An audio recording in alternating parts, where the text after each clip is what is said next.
Hi everyone, I'm previewing the week ahead in markets, the penultimate week of 2020. It's about now that we associate with the beginning of the so-called Santa rally, a tendency to see a year-end rise in stock markets. I'll discuss the chances of a Santa rally this year while also running down this week's economic calendar.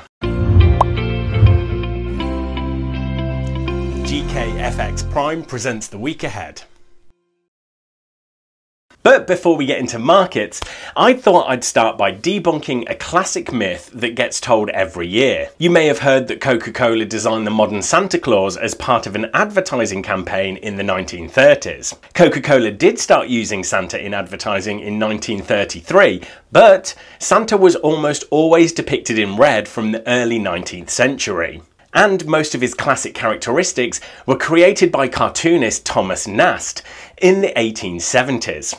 So if you are armed with a new fact for the dinner table this holiday season, please click that like button, as it really helps us spread the word about these videos. So, as is usually the case, the Christmas week means a thinner economic calendar. We start the week with the People's Bank of China rate decision, then UK CBI industrial trends on Monday. There is UK and US Q3 GDP data, as well as US existing home sales data on Tuesday. Wednesday sees US durable goods data released. Thursday and Friday are Christmas Eve and Christmas Day respectively, so many stock bond markets will be closed or working with reduced holiday hours.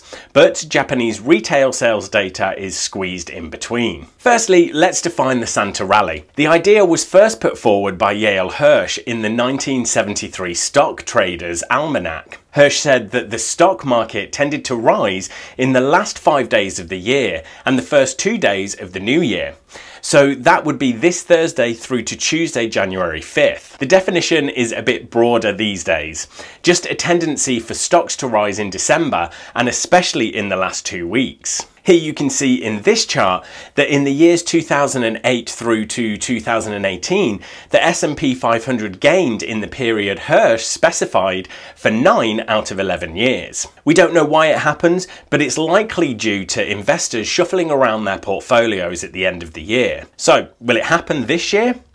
Of course, we can't know for sure. One reason to be wary is the massive gains we saw in November this year. In fact, the S&P 500 had its best November ever, and the Dow Jones had its best month since 1987. So maybe November borrowed some gains from December this year. The S&P 500 made fresh all-time highs last week, but actually December has been more sideways so far in stock market, leaving open the chance of a late gain in the month. As far as the news to watch to see which way we will go in the final days of December this year, the main things from my point of view will be the chance for a US stimulus bill and COVID-19 vaccine distribution. If no stimulus is agreed and if there is a problem with vaccine distribution, especially with rising virus cases, we could have difficulty. However, a stimulus deal getting agreed would be positive surprise, and good news around vaccines might be enough to see the seasonal tendency come true again this year. Right, thanks everyone,